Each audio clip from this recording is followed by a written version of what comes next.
Os destaques da semana entre os julgamentos do plenário do Supremo Tribunal Federal você confere aqui na TV Justiça. É o Plenárias que já está no ar.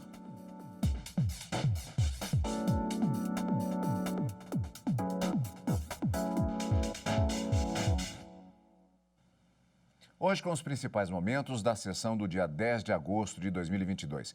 Nós vamos conversar agora com a Gisele Reis na abertura do nosso programa de hoje, exatamente porque temos uma característica interessante nesta semana. Bom, primeiramente o fato, Gisele, de que nós tivemos uma sessão única no dia 10, quarta-feira, porque o dia 11 é feriado no Poder Judiciário em função do dia de criação dos cursos jurídicos, é o dia do advogado, criação dos cursos jurídicos no Brasil, dia do advogado e também aniversário de 20 anos da TV Justiça. Então, tivemos uma sessão única, marcada para aquele dia, e aí, nesse sentido, naquela sessão havia uma expectativa, que era a questão da continuidade do julgamento da Lei de Improbidade Administrativa no quesito retroatividade da lei na aplicação de determinados dispositivos previstos nessa legislação. Só que o que acabou acontecendo foi, no sentido da pauta, uma reviravolta, porque tivemos uma questão de ordem apresentada pela ministra Carmen Lúcia, importante, que acabou gerando um debate no plenário do Supremo Tribunal Federal, dominando toda aquela sessão da quarta-feira, dia 10. Pois é, Cadu, quando a gente tem essa pauta do Supremo, a gente tem, na verdade, uma expectativa de julgamento. No entanto, houve uma questão de ordem apresentada pela ministra Carmen Lúcia e aí a gente teve uma mudança no direcionamento da pauta e acabou que os ministros só se debruçaram sobre essa questão de ordem, uma questão de ordem extremamente relevante. Mas na próxima semana existe aí a expectativa realmente desse processo sobre improbidade administrativa ser retomado. Por enquanto a gente só tem 2 votos, até porque ele traz reflexos em relação ao cenário político. Então vamos aguardar. Na sessão que tivemos do Supremo, focamos então nas questões discutidas, na questão de ordem numa ação penal envolvendo o ex-senador Ivo Cassol. Vamos fatiar os temas, portanto, Gisele, e a gente começa exatamente com relação a essa expectativa, já que esse processo da questão da lei da improbidade administrativa, ele já está marcado para a continuidade de julgamento na semana seguinte. Então, vamos ver do que se trata. A expectativa desta semana era exatamente para essa continuação do julgamento da primeira semana de trabalhos do semestre, quando o julgamento foi retomado, vindo antes do plenário virtual. Na sessão da quarta-feira, dia 3 de agosto, o Supremo Tribunal Federal, portanto, ele retomou o julgamento deste processo que discute alterações na Lei de Improbidade Administrativa feitas no ano passado, se elas poderiam ser aplicadas retroativamente na chamada modalidade culposa. Como o processo veio do plenário virtual, o julgamento foi reiniciado com a leitura do relatório e, em seguida, realizadas as sustentações orais. O relator do caso, o ministro Alexandre de Moraes, começou a votar na própria sessão da quarta-feira, dia 3 de agosto. Marta Ferreira acompanhou. O caso chegou ao Supremo porque o INSS ajuizou a ação com o objetivo de condenar uma procuradora contratada para defender em juízo os interesses da autarquia ao ressarcimento dos prejuízos sofridos em razão de sua atuação. A procuradora trabalhou entre 1994 e 1999. A ação foi proposta em 2006 com base na Lei de Improbidade Administrativa, que fixa possíveis sanções a agentes e servidores que atentem contra a administração pública. No ano passado, foram feitas alterações na Lei de Improbidade Administrativa. A principal foi a exigência de dolo, ou seja, intenção para que os agentes públicos sejam responsabilizados. Danos causados por imprudência, imperícia ou negligência não podem mais ser configurados como improbidade. O Supremo Tribunal Federal vai definir se as alterações podem ser aplicadas retroativamente ao prazo de prescrição para as ações de ressarcimento e aos atos de improbidade administrativa na modalidade culposa. A matéria tem repercussão geral reconhecida, ou seja, deverá ser seguida pelas demais instâncias. No recurso ao STF, a defesa da ex-procuradora argumenta que a ação seria inviável por ter sido proposta após o prazo prescricional de 5 anos. Nessa lei, somente se consideram atos de improbidade as condutas dolosas. Se a conduta imputada é culposa, não se está diante de ato de improbidade. E, portanto, não se aplica a premissa do acórdão recorrido, que era a imprescritibilidade de um ato de improbidade. Consequentemente, se aplica ao presente caso o tema 666. Por quê? porque se está diante de um ilícito civil, o que conduz também à prescrição penal. Também houve sustentação oral de outros interessados no caso. A aplicação retroativa acarretará, senhores ministros, senhoras ministras, a extinção de milhares de ações e a revisão de outras milhares de processos, inclusive transitados em julgado, inclusive já decididos, com um impacto muito danoso à segurança jurídica e à tão desejada efetividade da tutela jurisdicional. Hoje, a lei nova, a lei faz o quê? A lei consagra a jurisprudência desta Corte, a jurisprudência do STJ, num cânone votado pelo Congresso Nacional, aprovado, né, pelo Congresso Nacional, dizendo o quê dentro desta lei? Que a relação jurídica tem que ser respeitada, que a prova tem que ser encontrada, né? Dizer-se que os promotores irão procurar o dolo específico? Eu acho que não, acho que muitas ações serão ajuizadas com base em dolo genérico. O Procurador-Geral da República defendeu que as alterações não retroagem para beneficiar agentes públicos já condenados com base em regras que vigoraram anteriormente. Manifesto-me pelo desprovimento do recurso extraordinário e, para fins de repercussão geral, apresento a Vossas Excelências as seguintes teses. Número 1. As alterações do caput do artigo 10 da Lei de Improbidade Administrativa apenas explicitam a vedação à responsabilidade objetiva do agente, que sistematicamente sempre foi proibida no direito brasileiro, o qual prossegue permitindo a punição do erro grosseiro. 2. Os novos prazos de prescrição geral e intercorrente previstos na Lei 14.230 de 2021 para os atos de improbidade administrativa que tenham sido cometidos antes da sua edição, somente serão computados a partir da data da sua promulgação. Vamos organizar as ideias aqui. Depois da fala do Procurador-Geral da República, naquela sessão nós tivemos o voto do relator, que será concluído apenas na sessão seguinte, da quinta-feira, dia 4 de agosto, ministro Alexandre de Moraes.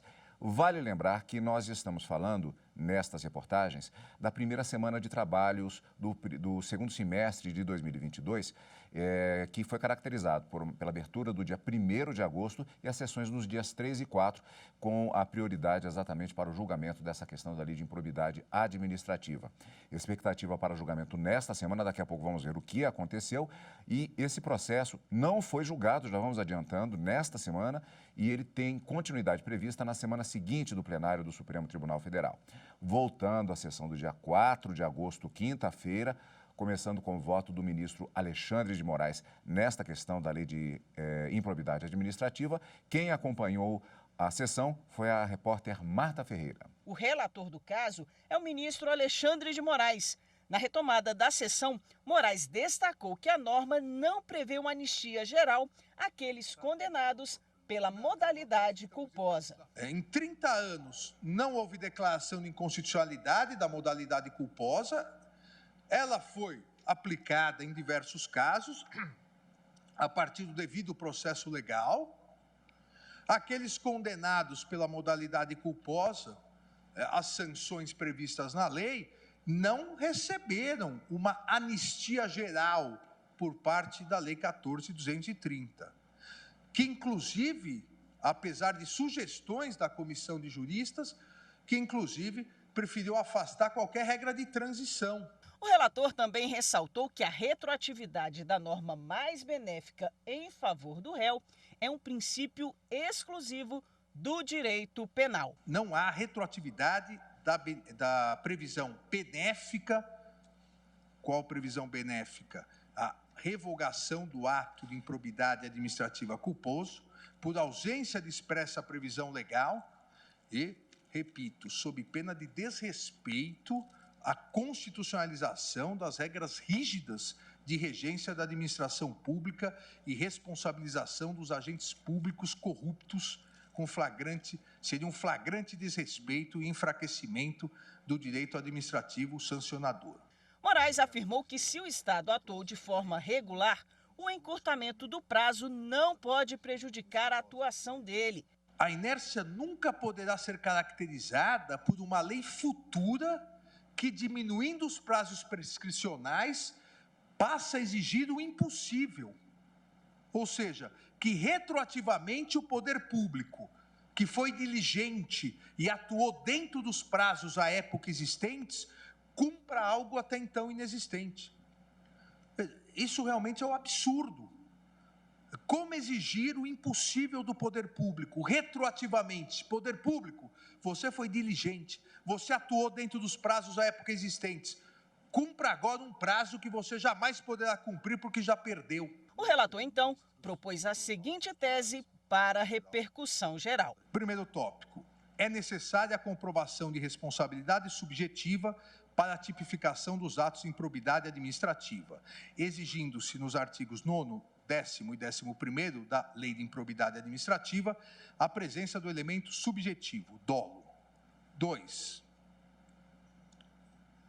A norma benéfica da Lei 14.230 de 2021, revogação da modalidade culposa do ato de improbidade administrativa, é irretroativa, em virtude do artigo 5º, inciso 36, da Constituição Federal, não tendo incidência em relação à eficácia da coisa julgada, nem tampouco durante o processo de execução das penas e seus incidentes. 3. Aplicam-se os princípios da não ultratividade e tempus regi actum aos atos de improbidade administrativa culposos praticados na vigência do texto anterior da lei, porém sem condenação transitada em julgado, em virtude de sua revogação expressa pela Lei 14.230, devendo o juízo competente analisar eventual má-fé ou dolo eventual por parte do agente. 4. O novo regime prescricional previsto na Lei 14.230 de 2021 é irretroativo, em respeito ao ato jurídico perfeito, em observância aos princípios da segurança jurídica, do acesso à justiça e da proteção da confiança, garantindo-se a plena eficácia dos atos praticados validamente antes da alteração legislativa. Na sequência da sessão, o ministro André Mendonça apresentou o voto dele. Em relação aos atos de improbidade administrativa na modalidade culposa, ele defende a incidência do princípio da retroatividade, cabendo ação rescisória para os casos exclusivamente culposos já transitados em julgado. Em relação à prescrição, o ministro André Mendonça defende a sua aplicação a partir do momento da entrada em vigor da nova lei.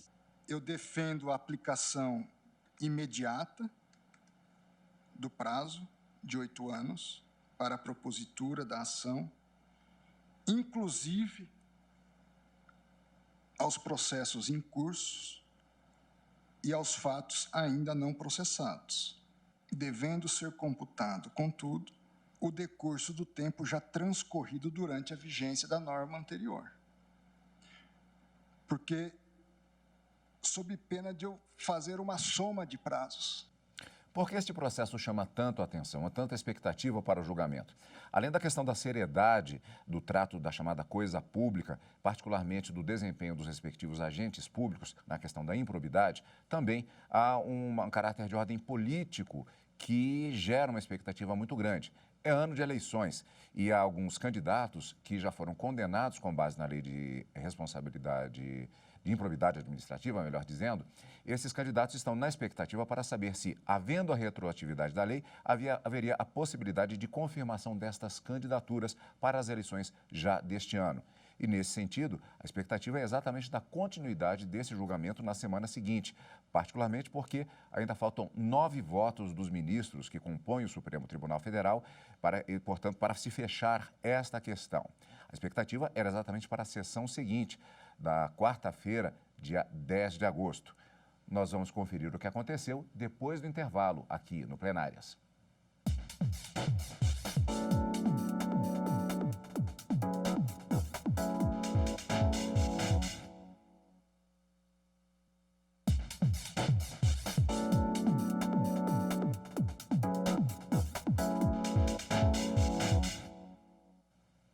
Estamos de volta com o Plenárias. No primeiro bloco, nós vimos que a grande expectativa da semana era o julgamento do processo que discute se as alterações na lei de improbidade administrativa feitas no ano passado poderiam ser aplicadas retroativamente na chamada modalidade culposa, quando não há intenção do agente em relação àquele fato pelo qual ele está sendo acusado ou condenado. Mas uma questão de ordem em uma ação penal apresentada no início da sessão única desta semana no plenário do Supremo mudou o rumo dos julgamentos da semana. Por maioria, o Supremo manteve a inelegibilidade decorrente da condenação do ex-senador Ivo Cassol. Os efeitos estavam suspensos por liminar deferida pelo ministro Nunes Marques em revisão criminal a favor de Cassol. A decisão foi tomada na sessão plenária da quarta-feira, depois exatamente dessa questão de ordem que foi apresentada pela ministra Carmen Lúcia. Vamos ver na reportagem de Marta Ferreira. Ivo Cassol foi condenado pelo Supremo em 2013 por fraudar licitações de engenharia quando era prefeito do município de Rolim de Moura, em Rondônia. Outras 2 pessoas envolvidas no processo também foram condenadas. A pena do ex-senador foi de 4 anos de prisão em regime aberto, substituída por prestação de serviços à comunidade, ficando também inelegível. Candidato ao governo de Rondônia, ele entrou com pedido de revisão criminal no Supremo, com o objetivo de suspender a inelegibilidade para que ele pudesse concorrer nas eleições deste ano. Na semana passada, o relator dessa revisão, o ministro Nunes Marques, concedeu liminar em favor de Ivo Cassol. Relatora da ação penal que condenou Cassol, a ministra Carmen Lúcia levou uma questão de ordem ao plenário, porque haveria, a partir da decisão do ministro Nunes Marques, uma interferência direta na continuidade da execução das penas em curso dos outros réus. A data legal é a da sessão de julgamento desta ação penal quando se torna pública a prestação jurisdicional penal condenatória. Está na ação originária 2093 de minha relatoria. Nesta ação penal 565, o plenário do Supremo manteve a jurisprudência, decidiu no sentido de que a interrupção da prescrição da pretensão punitiva estatal nas instâncias colegiadas se dá na data da sessão de julgamento que torna público o acórdão condenatório. Como eu disse, isto foi examinado 4 vezes expressamente. Por isso é que eu estou trazendo em questão de ordem, como disse, senhor presidente, e resolvendo a questão de ordem no sentido de considerar ígido o julgado condenatório proferido em relação aos réus condenados nessa ação penal e mantendo-se o que definido relativamente à prescrição e, consequentemente, também o curso da execução daqueles que ainda não a tenham cumprido em sua integridade. O ministro Nunes Marques conheceu em parte o pedido. Pedindo a mais respeitosa vênia, eu entendo, por isso que eu compreendi o encaminhamento de Vossa Excelência, concordei em parte com a eminente relatora, concordei com Vossa Excelência que a melhor medida seria conhecer em parte da questão de ordem para prosseguir com a execução dos réus, aguardar o referendo da sexta-feira para decidir a sorte desse réu, se a Corte adota ou não o que decidido no âmbito da segunda turma, ou se essa decisão tem ou não o condão de refletir sobre o julgamento do plenário. Então, e me limitando a não tratar do mérito da revisão, porque, além do mais, esta decisão, se assim tomada, conhecendo nessa parte, ela esgota a revisão criminal. Por maioria, o plenário conheceu a questão de ordem e assim foi mantida a integridade do julgamento do plenário do Supremo que condenou Ivo Cassol. Bom, vamos conversar com a Gisele Reis. Bom, nós tivemos exatamente essa apresentação desta questão de ordem. A projeção do outro julgamento, que é relativo à lei de improbidade administrativa, ficou para a próxima sessão, já está marcada. Não apenas o recurso extraordinário com agravo, que trata da questão da retroatividade, mas também 2 ações diretas de inconstitucionalidade, que também tratam da lei de improbidade administrativa, no que se refere à legitimidade do Ministério Público apresentar este tipo de ação de improbidade administrativa exclusivamente a uma liminar do ministro Alexandre de Moraes, que faculta essa possibilidade também a outros entes jurídicos. Isso ficou para a próxima semana. Nesse sentido, Gisele, eu lhe pergunto, o que é exatamente uma questão até um pouco básica? O que é a questão de ordem que pode ser trazida ao plenário e que gerou justamente esse efeito neste importante julgamento que acabou marcando esta semana no plenário do STF?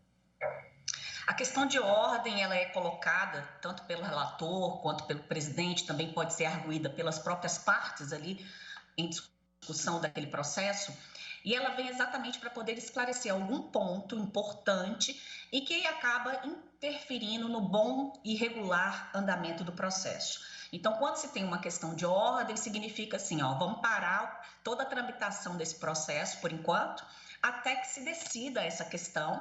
E aí, a partir do momento em que essa questão é decidida, a gente volta a dar prosseguimento, levando-se em consideração o que foi decidido ou pela turma ou pelo plenário do Supremo Tribunal Federal. Então, toda vez que há necessidade de um esclarecimento a respeito de um ponto importante que interfere na condução daquele processo, na sua regular tramitação, no seu regular processamento, é possível que o relator, então, proponha que o tribunal se reúna, seja pela turma ou pelo plenário, para que essa questão seja resolvida. É uma previsão constante no regimento interno do Supremo Tribunal Federal, dentre as atribuições do relator. Então, a ministra Carmen Lúcia, ciente da necessidade de se esclarecer o que iria acontecer a partir dessa decisão liminar do ministro Nunes Marques, até porque, como nós vimos na reportagem, não foi apenas o ex-senador Ivo Cassol que foi condenado nessa ação penal. Tanto o presidente quanto o vice-presidente da Comissão de Licitações Municipal também foram condenados e a execução penal em relação a essas condenações prosseguem em relação a esses dois condenados. O ex-senador Ivo Cassol, ele já teve, inclusive, o cumprimento da sua execução penal desde dezembro de 2020, mas essa execução ainda prossegue em relação aos outros dois condenados. Então, a ministra colocou a seguinte questão: olha, eu tenho uma decisão do ministro Nunes Marques e que ela acaba afastando os efeitos da condenação da ação penal em que 3 pessoas foram condenadas. No entanto, essa ação penal que gerou a condenação foi uma condenação proferida pelo plenário do Supremo Tribunal Federal, ou seja, uma decisão do colegiado.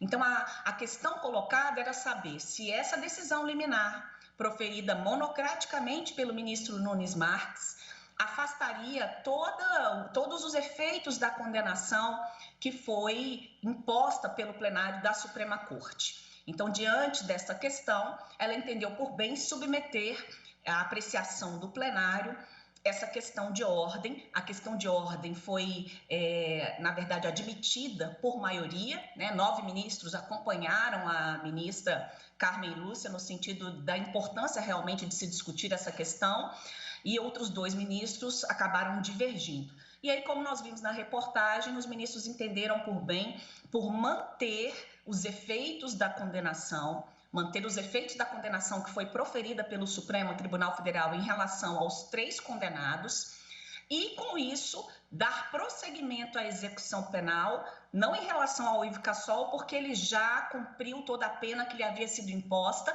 tanto a prestação de serviços à comunidade, como também o pagamento da multa, mas o prosseguimento da execução penal em relação aos outros 2 condenados, então, prossegue a partir dessa decisão que foi tomada pelo plenário do Supremo Tribunal Federal nessa última sessão que tivemos.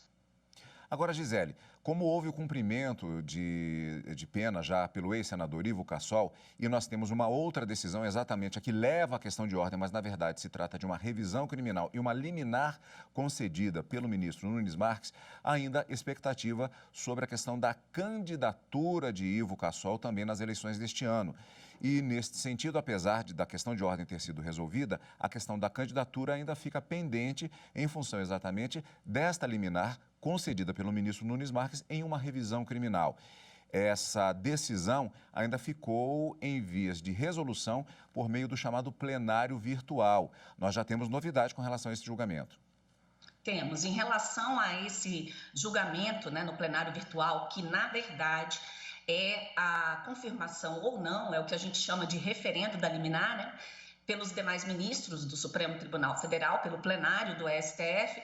Então, foi submetida à apreciação do plenário a análise dessa liminar que foi concedida monocraticamente pelo ministro Nunes Marques na revisão criminal.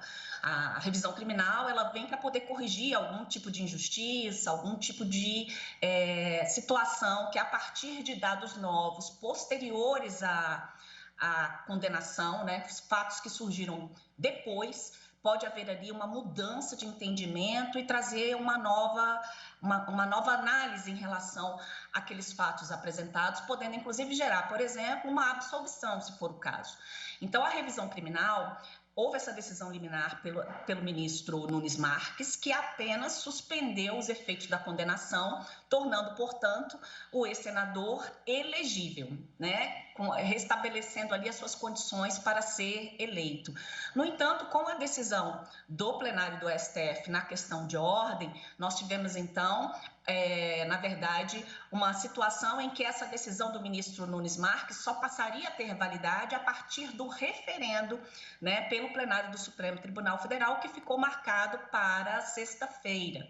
E na própria sexta-feira nós tivemos um pedido de vista que foi formulado pelo ministro Alexandre de Moraes. Então, esse pedido de vista do ministro Alexandre de Moraes significa que ele quer mais tempo para poder analisar o processo. Agora, a gente precisa esclarecer, Cadu, o seguinte: um efeito natural da condenação penal, de uma condenação criminal, né, com sentença transitada em julgado, é a suspensão dos direitos políticos. Isso significa que a pessoa, o condenado, ele não pode nem votar e nem ser votado. Ou seja, ele não está apto a se candidatar para nenhum cargo eleitoral. E aí, em razão desta inelegibilidade, ele fica impedido, portanto, de concorrer às eleições de 2022.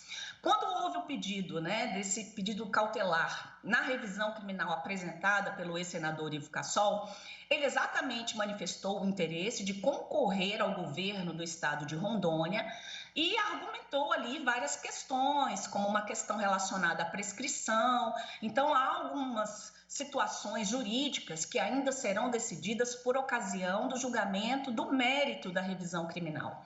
No entanto, o ministro Nunes Marques, por entender, né, que essa questão do prazo, né, das candidaturas, das nominatas dos partidos políticos já ser um prazo que se iniciou no dia 5 de agosto, ele entendeu por bem, então, conceder essa liminar para que, permitindo com isso, que o ex-senador pudesse, então, dispor, né, a este pleito, e aí permitiu que ele, então, fosse admitido como candidato ao governo do estado de Rondônia.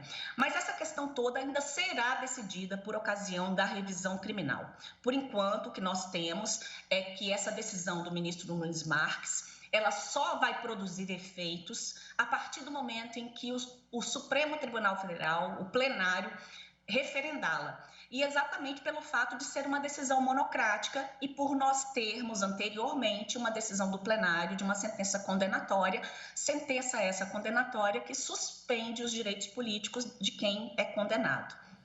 Vamos continuar acompanhando, portanto.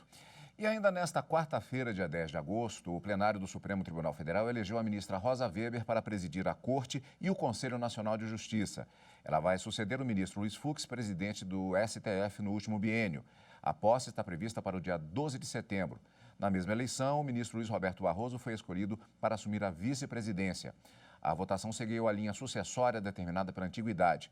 Em nome do tribunal, o ministro Luiz Fux parabenizou os eleitos.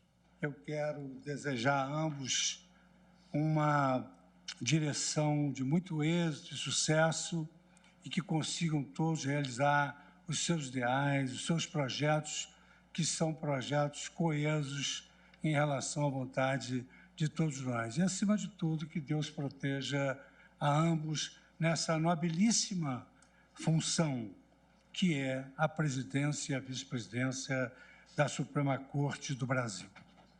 Exercer a chefia do Poder Judiciário na presidência do Supremo Tribunal Federal e do Conselho Nacional de Justiça para uma juíza de carreira como eu, que está na magistratura há 46 anos, é uma honra inexcedível.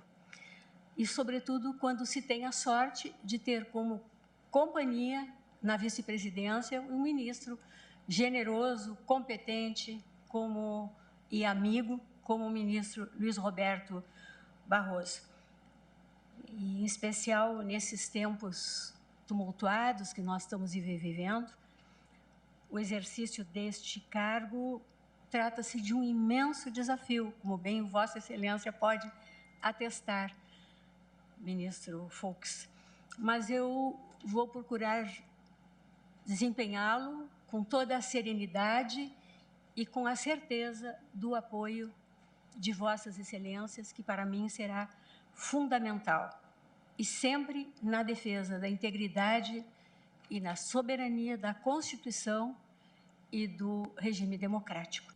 Gisele, portanto, a expectativa agora, esses foram os destaques da semana, a expectativa agora é para na próxima semana, não apenas a questão da improbidade administrativa, como também outros processos, julgamentos no plenário do STF.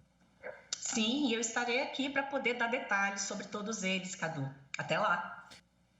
Você acompanha o Plenárias aqui na TV Justiça, na Rádio Justiça e também pelo YouTube. Como sempre, obrigado pela sua companhia. E continue conosco aqui, na TV Justiça.